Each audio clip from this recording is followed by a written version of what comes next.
ਜੀ ਕਾ ਖਾਲਸਾ ਸ਼੍ਰੀ ਵਾਹਿਗੁਰੂ ਜੀ ਕੀ ਫਤਿਹ। ਸਾਖੀ ਪਹਿਲੀ। ਗੁਰੂ ਤੇਗ ਬਹਾਦਰ ਸਾਹਿਬ ਜੀ ਗੁਰੂ ਕੇ ਬਾਗ ਘੁੱਕੇਵਾਲੀ ਜ਼ਿਲ੍ਹਾ ਸ਼੍ਰੀ ਅੰਮ੍ਰਿਤਸਰ ਜੀ ਵਿਖੇ ਦੀਵਾਨ ਲਗਾ ਕੇ ਬੈਠੇ ਸੀ। ਇੰਨੇ ਵਿੱਚ ਇੱਕ ਪੰਡਤ ਆ ਕੇ ਅਰਜ਼ ਕੀਤੀ ਕਿ ਗੁਰੂ ਜੀ, ਮੈਂ ਜੋਤਿਸ਼ ਵਿੱਦਿਆ ਜਾਣਦਾ ਹਾਂ ਜੀ। ਗੁਰੂ ਜੀ ਨੇ ਬ੍ਰਾਹਮਣ ਵਿਦਵਾਨ ਦੇਖ ਕੇ ਆਦਰ ਸਨਮਾਨ ਕੀਤਾ ਤੇ ਰਹਿਣ ਨੂੰ ਥਾਂ ਦੇ ਦਿੱਤੀ। ਇੱਕ ਦਿਨ ਉਹ ਪੰਡਤ ਮਾਤਾ ਜੀ ਦੇ ਦਰਸ਼ਨ ਕਰਨ ਮਹਿਲ 'ਚ ਚਲਾ ਗਿਆ ਤੇ ਦੱਸਿਆ ਕਿ ਮੈਂ ਪੰਡਤ ਹਾਂ, ਜੋਤਸ਼ੀ ਹਾਂ। ਮਾਤਾ ਗੁਜਰੀ ਜੀ ਨੇ ਪੁੱਛਿਆ, ਹੇ ਪੰਡਤ, ਤੇਰਾ ਜੋਤਿਸ਼ ਕੀ ਕਹਿੰਦਾ ਹੈ? ਤੇ ਪੰਡਤ ਦੇਵੀਦਾਸ ਜੀ ਨੇ ਹੱਥ ਦੇਖਿਆ ਤੇ ਗ੍ਰਹਿ ਨਛੱਤਰ ਸੋਧ ਕੇ ਹੱਥ ਜੋੜ ਕੇ ਕਿਹਾ ਕਿ ਤੁਹਾਡੇ ਲੇਖ ਵਿੱਚ ਅੰਸ਼ ਨਹੀਂ ਹੈ, ਭਾਵ ਕੋਈ ਵੀ ਪੁੱਤ ਨਹੀਂ ਹੈ। ਫਿਰ ਮਾਤਾ ਜੀ ਨੇ ਉਸ ਨੂੰ ਰੁਖਸਤ ਕਰ ਦਿੱਤਾ, ਪਰ ਆਪ ਬੜੇ ਉਦਾਸ ਹੋ ਗਏ। ਇੱਕ ਦਿਨ ਗੁਰੂ ਜੀ ਕੋਲੇ ਮਾਤਾ ਜੀ ਨੇ ਅਰਜ਼ ਕੀਤੀ, ਹੇ ਸੱਚੇ ਪਾਤਸ਼ਾਹ, ਪੁੱਤਾਂ ਦਾ ਕੋਈ ਉਪਾਅ ਹੋਵੇ ਜੋ ਸਰੀਰ ਦਾ ਰੋਗ ਹਟੇ। ਤਾਂ ਗੁਰੂ ਜੀ ਨੇ ਬਚਨ ਕੀਤਾ, ਸ੍ਰੀ ਗੁਰੂ ਗ੍ਰੰਥ ਸਾਹਿਬ ਜੀ ਦਾ ਪਾਠ ਕਰਵਾਓ ਤੇ ਕੜਾਹ ਪ੍ਰਸ਼ਾਦ ਕਰਵਾ ਕੇ ਅਰਦਾਸ ਕਰੋ।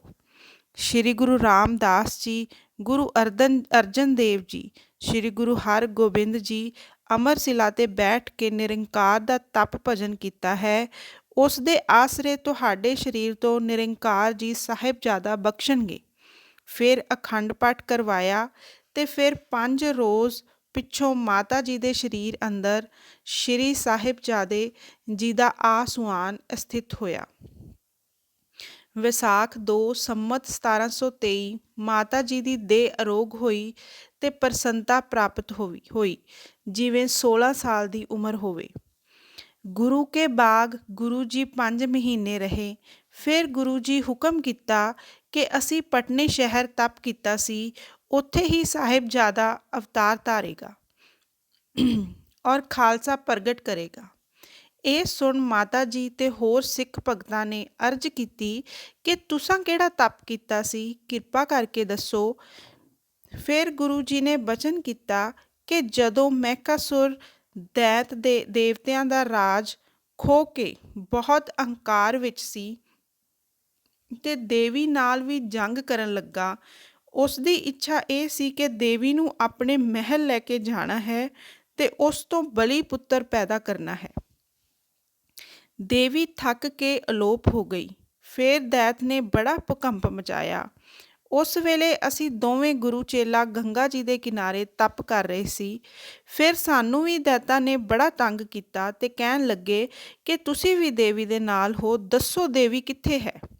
ਫਿਰ ਅਸੀਂ ਅਕਾਲ ਪੁਰਖ ਦਾ ਸਿਮਰਨ ਕਰ ਆਪਣੇ ਪੈਗੰਬਰ ਆਸਣ ਝਾੜੇ ਤੇ ਐਸੇ ਸ਼ੇਰ ਪੈਦਾ ਹੋਏ, ਉਹਨਾਂ ਸਾਰੇ ਦੈਂਤ ਮਾਰ ਦਿੱਤੇ।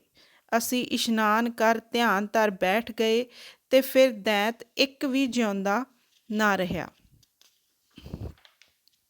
ਫਿਰ ਦੇਵੀ ਪ੍ਰਗਟ ਹੋਈ ਤੇ ਯੁੱਧ ਕਰਨ ਨੂੰ ਕੋਈ ਨਾ ਨਜ਼ਰ ਆਇਆ। ਫਿਰ ਦੇਵੀ ਪ੍ਰਸੰਨ ਹੋਈ ਤੇ ਕਿਹਾ, ਕਲਯੁਗ ਵਿਖੇ ਤੇਰਾ ਪੰਥ ਚੱਲੇਗਾ ਔਰ ਮੈਂ ਤੁਹਾਡੇ ਅੰਗ ਸੰਗ ਰਹਾਂਗੀ। ਤੁਸਾਂ ਮੇਰੀ ਰੱਖਿਆ ਕਰੀ ਹੈ। ਇਸ ਤਰ੍ਹਾਂ ਬਚਨ ਸੁਣ ਕੇ ਬਹੁਤ ਪ੍ਰਸੰਨ ਹੋਏ। ਫਿਰ ਗੁਰੂ ਜੀ ਨੇ ਗੰਗਾ ਜੀ ਕਿਨਾਰੇ ਤੇ ਮਹਿਲ ਸਥਾਪਿਤ ਕੀਤੇ। ਸੰਮਤ 1723 ਨੂੰ 10ਵੇਂ ਪਾਤਸ਼ਾਹ ਜੀ ਨੇ ਅਵਤਾਰ ਧਾਰਿਆ। ਸਭ ਭੂਮ ਲੋਕ ਪਤਾਲ ਅਕਾਲ ਦੇਵ ਸਿੱਧ ਗੁਪਤ ਪ੍ਰਗਟ ਚਿੱਤਰਗੁਪਤ ਰਿਖੀ ਪੀਰ ਪੈਗੰਬਰ ਪਸ਼ੂ ਪੰਛੀ ਨੇ ਦਰਸ਼ਨ ਕੀਤੇ ਤੇ ਅਕਾਲ ਪੁਰਖ ਜੀ ਨੇ ਫੁੱਲਾਂ ਦੀ ਵਰਖਾ ਕੀਤੀ ਤੇ ਇਹ ਬਚਨ ਕੀਤੇ ਕਿ ਕਲਗੀਧਰ ਪੰਥ ਦਾ ਵਾਲੀ ਪ੍ਰਗਟ ਹੋਇਆ ਹੈ, ਸਾਰੀ ਪ੍ਰਿਥਵੀ ਦਾ ਭਾਰ ਉਤਾਰੇਗਾ ਅਤੇ ਜੀਵਾਂ ਦੀ ਰੱਖਿਆ ਕਰੇਗਾ।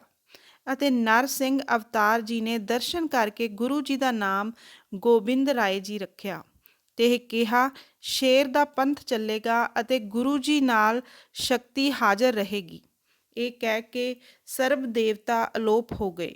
ਗੁਰੂ ਜੀ ਸਾਹਿਬਜ਼ਾਦੇ ਨੂੰ ਦੇਖ ਕੇ ਪ੍ਰਸੰਨ ਹੋਏ। ਜਦੋਂ ਸਾਹਿਬਜ਼ਾਦੇ 10 ਸਾਲ ਦੇ ਹੋਏ ਤੇ ਗੁਰੂ ਜੀ ਨੇ ਹੁਕਮ ਦਿੱਤਾ ਕਿ 4 ਲਿਖਾਰੀਆਂ ਨੂੰ ਬੁਲਾਓ। 4 ਲਿਖਾਰੀਆਂ ਨੂੰ ਬੁਲਾਓ ਤੇ ਬਚਨ ਕੀਤੇ ਕਿ ਜੋ ਸਿੱਖ ਪੁੱਛਣ ਅਤੇ ਸ੍ਰੀ ਗੁਰੂ ਮੁੱਖ ਵਾਕ ਸੰਤਾਂ ਸਿੱਖਾਂ ਨੂੰ ਹੁਕਮ ਦੇਵਨ, ਤੁਸੀਂ ਲਿਖਿਆ ਕਰੋ। ਫਿਰ ਗੁਰੂ ਗੋਬਿੰਦ ਰਾਏ ਜੀ ਵੱਡੇ ਵੱਡੇ ਅਚਰਜ ਖੇਲ ਖੇਲੇ ਅਤੇ ਆਪਣੇ ਈਸ਼ਟ ਧਰਮ ਦਾ ਉਪਦੇਸ਼ ਸਿੱਖਾਂ ਸੰਗਤਾਂ ਪ੍ਰਤੀ ਕਰਨ ਲੱਗੇ ਅਤੇ ਇਸ ਕਥਾ ਪ੍ਰਸੰਗ ਦਾ ਚਰਿੱਤਰ ਸਰਬ ਬਚਿੱਤਰ ਨਾਟਕ ਦੇ 6ਵੇਂ ਅਧਿਆਏ ਵਿੱਚ ਕਿਹਾ ਹੈ। ਜਦ ਸ੍ਰੀ ਗੁਰੂ ਜੀ ਬਚਨ ਕੀਤਾ ਤੇ ਬਚਨ ਮੰਨ ਕੇ ਸਿੱਖਾਂ ਦੇ ਮਨ ਤੇ ਸ਼ੱਕ ਉਪਦੇਸ਼ ਦੇ ਜ਼ਾਹਰ ਕਰਨੇ ਲਈ ਸਰਬ ਪ੍ਰਸੰਗ ਲਿਖਾ ਦਿੱਤੇ। अब मैं अपनी कथा बखानो तप साधत जह बिद मोह आनो हेमकुंट पर्वत है जहाँ सप्त श्रृंग शोभित है तहाँ सप्त श्रृंग तह नाम कहावा पंड राज जह जोग कमावा तह हम अधिक तपस्या साधी महाकाल कालिका आराधी ਇਹ ਬਿਦ ਕਰਤ ਤਪੱਸਿਆ ਪਇਓ ਦਵੈਤੇ ਏਕ ਰੂਪ ਹੈ ਗਿਓ ਤਾਤ ਮਾਤ ਮੁਰ ਅਲਖ ਅਰਾਧਾ ਬਹੁ ਬਿਦ ਜੋਗ ਸਾਧ ਨਾ ਸਾਧਾ ਤਿਨ ਜੋ ਕਰੀ ਅਲਖ ਕੀ ਸੇਵਾ ਤਾਤੇ ਭਏ ਪ੍ਰਸੰਨ ਗੁਰੂਦੇਵਾ ਤਿਨ ਪ੍ਰਭ ਜਬ ਆਇਸ मोह दिया तब हम जन्म कलू मैं लिया चेतना पयो हमरो आवन कै चुभी रही सुरत प्रभ चरणन में ज्यों त्यों प्रभ हमको समझायो ਇਹ ਕਹਿ ਕੇ ਇਹ ਲੋਕ ਪਠਾਇਓ। ਅਕਾਲ ਪੁਰਖ ਬਾਤ ਚੌਪਈ ਮੈਂ ਆਪਣਾ ਸੁਤ ਤੋਹੇ ਨਿਵਾਜਾ ਪੰਥ ਪ੍ਰਚਰ ਕਰ ਬੇ ਕਹਿ ਸਾਜਾ ਜਾਹੇ ਤਹਾਂ ਤੈ ਧਰਮ ਚਲਾਏ ਕੁਬਦ ਕਰਨ ਤੇ ਲੋਕ ਹਟਾਏ ਕਬੀ ਬਾਚ ਦੋਹਰਾ ठाड प्यो मैं जोर कर बचन कहाँ सिर न्याय पंथ चलै तब जगत में जब तुम करो सहाय चौपई एह कारण प्रभ मोहे पठायो तब मैं जगत जन्म तर आयो जिम तिन कही इन्हें तिम कहियो और किसु तो बैर ना गहियो जो हमको परमेश्वर उचर है ते सब नरक कुंड में पर है मोको दास तवन का जानो या मैं भेद न रंच पछानो मैं हूँ परम पुरख को दासा देखन आयो जगत तमासा जो प्रभ जगत कहा सो कहो मित्र लोग ते मोन न रहियो। ਫਿਰ ਜਦ ਗੁਰੂ ਤੇਗ ਬਹਾਦਰ ਜੀ ਨੇ ਦਿੱਲੀ ਦੇ ਵਿੱਚ ਸੀਸ ਦਿੱਤਾ ਤਾਂ ਸ੍ਰੀ ਗੁਰੂ ਕਲਗੀਧਰ ਜੀ ਨੇ ਹੁਕਮ ਦਿੱਤਾ ਹੇ ਸਿੱਖੋ ਗੁਰੂ ਜੀ ਦਾ ਸੀਸ ਲਿਆਓ ਤਾਂ ਜਿਉਣ ਰਾਮ ਹੁਕਮ ਲੈ ਕੇ ਤੁਰ ਪਿਆ ਕੁਦਰਤ ਨਾਲ ਸੀਸ ਲੈ ਕੇ ਆਇਆ ਤੁਰਕਾਂ ਦੇ ਪਹਿਰੇ ਖੜੇ ਹੀ ਰਹੇ ਕੋਈ ਖਬਰ ਨਾ ਰਹੀ। ਗੁਰੂ ਜੀ ਦੇ ਸੀਸ ਦਾ ਸੰਸਕਾਰ ਕੀਤਾ ਪਿੱਛੋਂ ਗੰਗਾ ਵਿੱਚ ਫੁੱਲ ਤਾਰਨ ਦੀ ਤਿਆਰੀ ਕੀਤੀ ਪਹਿਲੀ ਪੌੜੀ ਜਪਜੀ ਸਾਹਿਬ ਦਾ ਪਾਠ ਦੁੱਧ ਆਹਾਰ ਕਰ ਸੁੱਧ ਕੀਤੀ ਗੁਰੂ ਕਲਗੀਧਰ ਜੀ ਨੇ ਤੇ ਉਸੇ ਵੇਲੇ ਫਿਰ ਆਕਾਸ਼ਵਾਣੀ ਹੋਈ ਕਿ ਸਾਡੇ ਫੁੱਲ ਤੁਸਾਂ ਗੰਗਾ ਦੇ ਵਿੱਚ ਨਹੀਂ ਤਾਰਨੇ। ਹਰਸਰ ਅੰਮ੍ਰਿਤਸਰ ਤੋਂ ਪਹਾੜ ਕੋਸ 12 ਤੋਂ ਲੇਕਰ ਚੁਫੇਰੇ ਸ਼੍ਰੀ ਅੰਮ੍ਰਿਤਸਰ ਜੀ ਦੀ ਪਵਿੱਤਰ ਭੂਮਿਕਾ 368 ਤੀਰਥਾਂ ਦੇ ਤੁਲ ਹੈ ਜੋ ਭਖੇ ਗ੍ਰਾਮ ਹਰਸਰ ਥਾਨ ਹੈ। ਉੱਥੇ ਸ਼੍ਰੀ ਗੁਰੂ ਨਾਨਕ ਜੀ ਜਪਜੀ ਦਾ 7100 ਪਾਠ ਕਰਕੇ ਵਰ ਦਿੱਤਾ ਸੀ ਇੱਥੇ ਸੰਸਾਰ ਦਾ ਉਧਾਰ ਹੋਵੇਗਾ। धरती का आद है गुरु का तीर्थ है सब तीर्थां की शक्ति उस विखे आई है। श्री ਅੰਮ੍ਰਿਤਸਰ ਫੁੱਲਾਂ ਨੂੰ ਇਸ਼ਨਾਨ ਕਰਵਾ ਕੇ ਜਪਜੀ ਸਾਹਿਬ ਦਾ ਪਾਠ ਕਰਵਾ ਕੇ ਪਰਮ ਸ਼ਰਧਾ ਸਹਿਤ ਕੜਾਹ ਪ੍ਰਸ਼ਾਦ ਵਰਤਾਓ ਯਥਾ ਸ਼ਕਤ ਅੰਨ ਬਸਤਰ ਗੱਜ ਅਸਤ ਪੂਜਾ ਕਰ ਉੱਥੇ ਫੁੱਲ ਪ੍ਰਵਾਹ ਦਿਓ। ਸਿੱਖਾਂ ਪੁੱਛਿਆ ਜੀ ਗੁਰੂ ਸੱਚਾ ਪਾਤਸ਼ਾਹ ਸੰਗਤ ਆਖਦੀ ਹੈ ਅੱਗੇ ਜਿੰਨੇ ਵੀ ਗੁਰੂ ਹੋਏ ਹਨ ਉਹਨਾਂ ਨੂੰ ਗੁਰੂ ਜੀ ਆਪਣੇ ਹੱਥੀਂ ਗੁਰਿਆਈ ਦਾ ਛਤਰ ਚੌਰ ਸਿਰ 'ਤੇ ਫੇਰਦੇ ਸੀ ਤਾਂ ਤਖਤ ਉੱਤੇ ਗੁਰੂ ਜੀ ਬੈਠਦੇ ਸੀ। ਸੋਢੀ ਗੋਬਿੰਦ ਸਿੰਘ ਜੀ ਆਪੇ ਹੀ ਗੁਰੂ ਬਣ ਬੈਠਾ ਹੈ ਨਾਲੇ ਤੁਸੀਂ ਆਖਦੇ ਹੋ ਜੀ ਗੁਰੂ ਨਾਨਕ ਸਾਹਿਬ ਜੀ ਦੀ 10 ਅਵਤਾਰਾਂ ਦੀ ਇੱਕ ਜੋਤ ਹੈ। ਜੀ ਅਸੀਂ ਤਾਂ ਪ੍ਰਤੀਤ ਕਰਾਂਗੇ ਜੇ ਗੁਰੂ ਗੋਬਿੰਦ ਸਿੰਘ ਜੀ ਸਾਨੂੰ 10 ਅਵਤਾਰਾਂ ਦਾ 71 ਦਰਸ਼ਨ ਕਰਵਾਏਗਾ। ਗੁਰੂ ਜੀ ਹੁਕਮ ਦਿੱਤਾ ਸਿੱਖੋ ਅੰਮ੍ਰਿਤ ਵੇਲੇ ਸਾਡੇ ਹਜ਼ੂਰ ਬੈਠ ਕੇ ਬਾਣੀ ਦਾ ਪਾਠ ਕਰਿਆ ਕਰੋ ਚੌਥੀ ਪਾਤਸ਼ਾਹੀ ਦੀਆਂ ਲਾਵਾਂ ਦਾ ਜਪਜੀ ਸਾਹਿਬ ਜੀ ਦੇ ਪਿੱਛੋਂ ਪਾਠ ਕਰਿਆ ਕਰੋ। ਗੁਰੂ ਜੀ ਕਲਗੀਧਰ ਐਸੀ ਕਰਾਮਾਤ ਦਿਖਾਈ ਕਿ 9 ਪਾਤਸ਼ਾਹੀਆਂ 10ਵਾਂ ਗੁਰੂ ਗੋਬਿੰਦ ਸਿੰਘ ਜੀ ਦੀਵਾਨ ਲਗਾ ਕੇ ਬੈਠੇ। ਸਿੱਖ ਦਰਸ਼ਨ ਕਰਕੇ ਨਿਹਾਲ ਹੋਏ। ਫਿਰ ਗੁਰੂ ਜੀ ਨੇ ਹੁਕਮ ਦਿੱਤਾ। ਗੁਰੂ ਰਾਮਦਾਸ ਜੀ, ਸ਼੍ਰੀ ਗੁਰੂ ਅਰਜਨ ਦੇਵ ਜੀ ਨੇ ਜਪ ਤਪ ਭਜਨ ਕੀਤਾ ਹੈ ਔਰ ਸੰਗਤਾਂ ਕੋ ਨਿਹਾਲ ਕੀਤਾ ਹੈ। ਸਿੱਖੋ, ਤੁਸਾਂ ਵੀ ਪੂਜਾ ਕਰਨੀ। ਜੇ ਕੋਈ ਮਨ ਕਰਕੇ ਤਨ ਕਰਕੇ ਰਾਮ ਸਿਲਾ ਗੁਰਮੁਖੀ ਅੱਖਰਾਂ ਦੇ ਨਾਲ ਦਰਸ਼ਨ ਕਰੇਗਾ, ਉਹ ਸਿੱਖ ਮੇਰਾ ਦਰਸ਼ਨ ਕਰੇਗਾ। ਔਰ ਅਕਾਲ ਪੁਰਖ ਦਾ ਬਚਨ ਹੈ। ਗੁਰੂ ਤੇਗ ਬਹਾਦਰ ਜੀ ਦਾ ਹੁਕਮ ਮੰਨ ਕੇ ਗੁਰੂ ਗੋਬਿੰਦ ਸਿੰਘ ਜੀ ਜਪਜੀ ਸਾਹਿਬ ਜੀ ਦਾ ਪਾਠ ਕੀਤਾ। ਗੁਰੂ ਅਰਜਨ ਸਾਹਿਬ ਜੀ ਕਾ ਹਿਰਦੇ ਵਿਖੇ ਧਿਆਨ ਧਰ ਕੇ ਤਾਂ ਗੁਰੂ ਜੀ ਨੇ ਦਰਸ਼ਨ ਦਿੱਤਾ।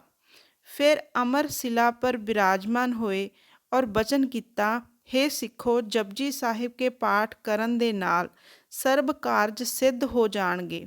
ਔਰ ਸ਼ੁੱਧ ਭਾਵਨਾ ਨਾਲ ਸਾਤ ਆਹਾਰ ਦੁੱਧ ਪ੍ਰਾਹੁਣੇ ਕਾ ਕਰੋ ਤਾਂ ਤੁਸਾਂ ਨੂੰ ਗੁਰੂ ਜੀ ਕਾ ਦਰਸ਼ਨ ਜ਼ਰੂਰ ਹੋਵੇਗਾ। ਔਰ ਸਿੱਖਾਂ ਅਰਜ ਕੀਤੀ, ਸੱਚੇ ਪਾਤਸ਼ਾਹ ਜੀ, ਅਸੀਂ ਫੁੱਲ ਕਿੱਥੇ ਜਾ ਕੇ ਪਰਵਾਈਏ? ਔਰ ਆਗਿਆ ਹੋਈ, ਤੁਸੀਂ ਫੁੱਲ ਹਰਸਰ ਜੀ ਲੈ ਜਾਓ। ਬਚਨ ਮੰਨ ਕੇ ਦਇਆ ਰਾਮ, ਧਰਮੂ ਹਠੀਲਾ, ਮੋਹਕਮ ਦਾਸ, ਸਾਹਿਬ ਦਾਸ, ਹਿੰਮਤ ਦੇਵ, ਭਾਈ ਮਨੀ ਦਾਸ, ਉਦੈ ਚੰਦ, ਬਖਤ ਮਲ, ਬੁੱਧੂ ਪੁਨੀ ਫੁੱਲ ਲੈ ਕੇ ਤੁਰ ਗਏ ਅਤੇ ਅੰਮ੍ਰਿਤਸਰ ਜੀ ਪਹੁੰਚੇ। ਅੰਮ੍ਰਿਤਸਰ ਸਾਹਿਬ ਇਸ਼ਨਾਨ ਕਰਵਾ ਕੇ ਯਾਤਰਾ ਕਰਕੇ ਫਿਰ ਸੰਗਤ ਨੇ ਗੰਗਾਸਰ ਦੀ ਤਿਆਰੀ ਕੀਤੀ। ਤੀਸਰੇ ਪਹਿਰ ਗੰਗਾਸਰ ਪਹੁੰਚ ਗਏ, ਇਸ਼ਨਾਨ ਕੀਤਾ, ਮਨ ਸੀਤਲ ਹੋਇਆ ਔਰ ਕਿਹਾ, ਵੱਡਾ ਤਪੋਬਨ ਹੈ ਔਰ ਸੰਗਤ ਬੜੀ ਆਨੰਦ ਵਿੱਚ ਹੈ। ਧੰਨ ਗੁਰੂ ਜੀ ਹਨ। ਐਸੇ ਸੁੰਦਰ ਤੀਰਥ ਦਾ ਦਰਸ਼ਨ ਕਰ, ਇਸ਼ਨਾਨ ਕਰ, ਸਰਬ ਲੋਕਾਂ ਕੇ ਸ਼ੋਕ ਦੂਰ ਹੋ ਗਏ। ਕੜਾਹ ਪ੍ਰਸ਼ਾਦ ਕਰਾ ਕਰ, ਅਰਦਾਸ ਕਰਾ ਕਰ, ਫੁੱਲਾਂ ਦਾ ਇਸ਼ਨਾਨ ਕਰਵਾ ਕਰ, ਜਪਜੀ ਸਾਹਿਬ ਦਾ ਪਾਠ ਕਰਕੇ ਫੁੱਲ ਸਿੱਖਾਂ ਨੇ ਜਾਏ ਕਰ ਰਾਵੀ ਵਿਖੇ ਪ੍ਰਵਾਹ ਦਿੱਤੇ। ਤਬ ਸੰਗਤ ਦੀਵਾਨ ਲਗਾ ਕੇ ਬੈਠ ਗਈ। ਇਕਾਦਸ਼ੀ ਦਾ ਦਿਨ ਸੀ। ਤਦ ਸੰਧਿਆ ਕਾਲ ਵਿਖੇ ਗੰਗਾ ਜੀ ਨੇ ਦਰਸ਼ਨ ਦਿੱਤਾ ਔਰ 7 ਪਰਿਕਰਮਾ ਕੀਤੀਆਂ। ਫਿਰ ਬੈਠ ਕੇ ਦਰਸ਼ਨ ਕਰ ਅਰਜ ਕੀਤੀ ਔਰ ਕਿਹਾ, ਪਾਪੀ ਲੋਕ ਮੇਰਾ ਨਾਮ ਲੈ ਕੇ ਇਸ਼ਨਾਨ ਕਰਦੇ ਹਨ, ਇਸ ਕਾਰਨ ਮੇਰਾ ਰੰਗ ਕਾਲਾ ਹੋ ਗਿਆ ਸੀ।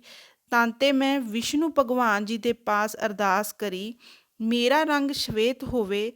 ਤਾਂ ਵਿਸ਼ਨੂੰ ਭਗਵਾਨ ਜੀ ਨੇ ਕਿਹਾ, ਤੂੰ ਸ਼੍ਰੀ ਅੰਮ੍ਰਿਤਸਰ ਜੀ ਜਾ ਕੇ ਦਰਸ਼ਨ ਕਰ ਆਵੋ ਤਾਂ ਤੇਰਾ ਰੰਗ ਸ਼ਵੇਤ ਹੋ ਜਾਵੇਗਾ। ਉੱਥੇ ਨਾਨਾ ਪ੍ਰਕਾਰ ਦੇ ਦੇਵੀ ਦੇਵਤੇ, ਸਿੱਧ ਸਾਧੂ, ਤਪੀਸ਼ਰ, ਮੁਨੀਸ਼ਰ, 9 ਨਾਥ, 52 ਬੀਰ, 6 ਜਤੀ गुप्त प्रगट श्री गुरु ग्रंथ साहिब जी के पास वास करते हैं और श्री गुरु ग्रंथ साहिब जी का दर्शन कर सुख में रहते हैं।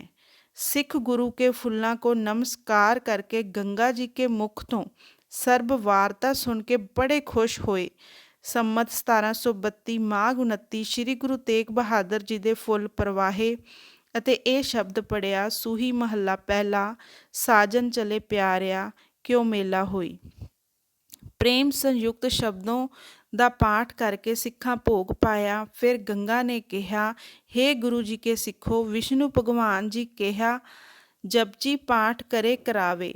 ਜੋ ਵੀ ਜਪਜੀ ਪਾਠ ਕਰਦਾ ਹੈ ਜਾਂ ਕਰਵਾਉਂਦਾ ਹੈ ਉਸ ਦੀ 84 ਕੱਟੀ ਜਾਂਦੀ ਹੈ। ਆਪਣੀ ਇੱਛਾ ਅਨੁਸਾਰ ਬੈਕੁੰਠਪੁਰੀ ਆ ਕੇ ਰਹਿਣਗੇ।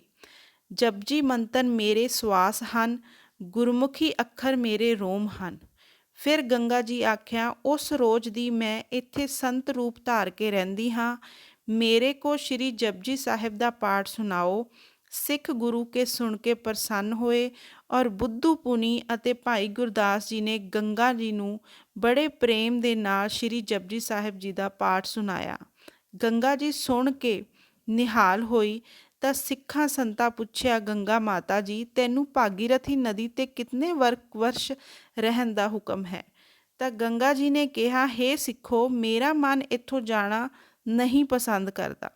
ਸ਼੍ਰੀ ਅਕਾਲ ਪੁਰਖ ਦੇ ਹੁਕਮ ਨਾਲ ਮੈਂ ਆਈ ਹਾਂ। ਜੋ ਮੇਰੇ ਦਰਸ਼ਨ ਦੀ ਇੱਛਾ ਕਰੇ, ਇਸ਼ਨਾਨ ਪਹਿਲੇ ਖੂਹ ਪਰ, ਫਿਰ ਸ਼੍ਰੀ ਅੰਮ੍ਰਿਤਸਰ ਸਰੋਵਰ ਹਰਸਰ ਮੇਂ ਸ਼ੁੱਧ ਮਨ ਤੇ ਨਾਲ ਕਰਕੇ ਫਿਰ ਜਪਜੀ ਸਾਹਿਬ ਜੀ ਦੇ 7100 ਪਾਠ ਕਰੇ, ਤਿਸ ਕੋ ਮੈਂ ਉਸ ਬੰਦੇ ਨੂੰ ਮੈਂ ਪ੍ਰਤੱਖ ਦਰਸ਼ਨ ਦੇਵਾਂਗੀ। और इस जगह जग्या दान तपस्या कड़ाह प्रसाद कीर्तन तिल कामन होके मिलदा फल है। इस जगह बहुत संत गुप्त प्रगट रहेंगे, नाम ਦਾ ਪ੍ਰਵਾਹ ਚੱਲੇਗਾ, ਦਿਨੋਂ ਦਿਨ ਕਲਾ ਸਵਾਈ ਹੋਵੇਗੀ। ਸਿੱਖੋ ਤੁਹਾਡਾ ਗੁਰੂ ਪੂਰਾ ਹੈ, ਦੇਗ ਤੇਗ ਕਾ ਸੱਚਾ ਧਨੀ ਹੈ। ਇਸ ਦੀ ਦੁਹਾਈ ਚਾਰ ਕੁੰਟ ਫਿਰੇਗੀ, बड़ा भारी पंथ प्रगट करेगा। शब्द अविचल नींव धरी, गुरु नानक नित नित चढ़े सवाई। इसमें और अकाल पुरख में अभेदता है। हे सिखो, गुरु जी की सच्चे मन से सेवा करो। मीरी पीरी दा मालक तुहाडा सतगुरु है। 10 पातशाहियां गुरु नानक गुरु गोबिंद सिंह एक रूप जानो।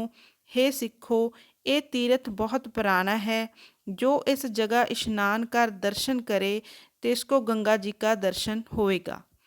पहोए कुरुक्षेत्र का कुछ काम नहीं, यहाँ सतगुरु जी के तीर्थ का निवास है। सिख सुन के बड़े राजी होए, धन धन गुरु का तीर्थ। इन्ना कह के गंगा जी अलोप हो गई और सिख श्री वाहिगुरु जी का जाप करने लगे। धन्यवाद। ਕਿਰਪਾ ਕਰਕੇ ਚੈਨਲ ਨੂੰ ਸਬਸਕ੍ਰਾਈਬ ਕਰੋ ਔਰ ਇਸ ਸਾਖੀ ਨੂੰ ਵਿਚਾਰੋ ਔਰ ਆਪ ਵੀ ਸੁਣੋ ਅਤੇ ਆਪਣੇ ਬੱਚਿਆਂ ਨੂੰ ਵੀ ਸੁਣਾਓ। ਧੰਨਵਾਦ।